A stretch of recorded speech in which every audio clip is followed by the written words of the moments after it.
So in part 3 of our look at black holes, we are going to take a look at the classic theorem, black holes have no hair, or the hair theorem. The phrase itself doesn't make a lot of sense. But let's think about our black hole in space. If we take something, say an electron. Now, an electron was a lepton. It's a type of particle that is normally conserved.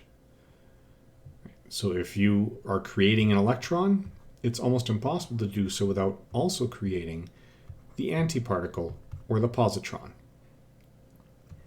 If that falls into the black hole, well, all we can see from the outside,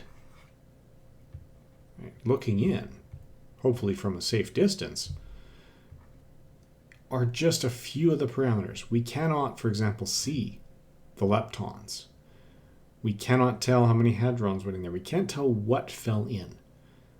Of all the quantities that we have, most of that information gets lost.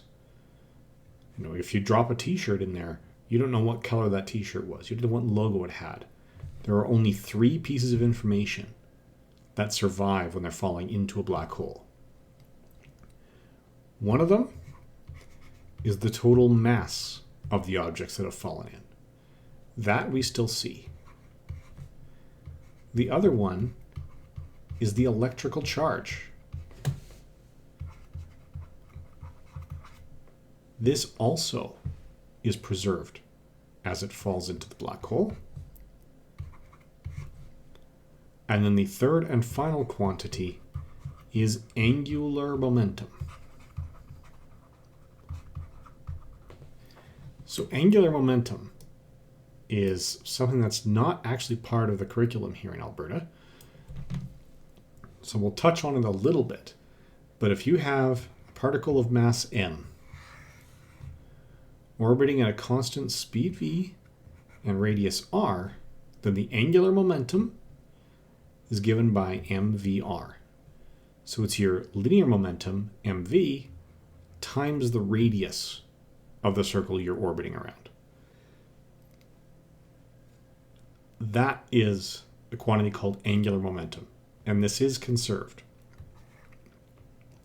So if you see a figure skater and they start doing circles, if they do the circles with their hands held out, they rotate slowly while that radius is large.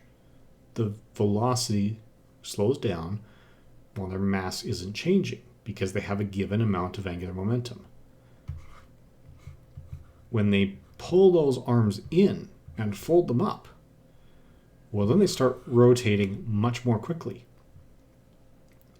If you decrease your radius, you increase the speed because your mass is not changing.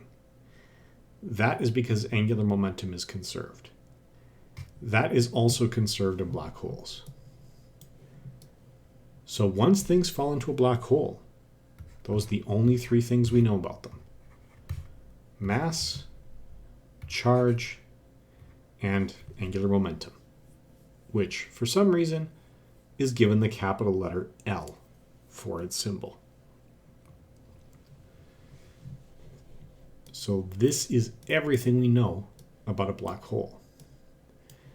But now that we've established that angular momentum is maintained, well, we need to dig that much more deeply into that idea, because that rabbit hole leads to some very interesting places.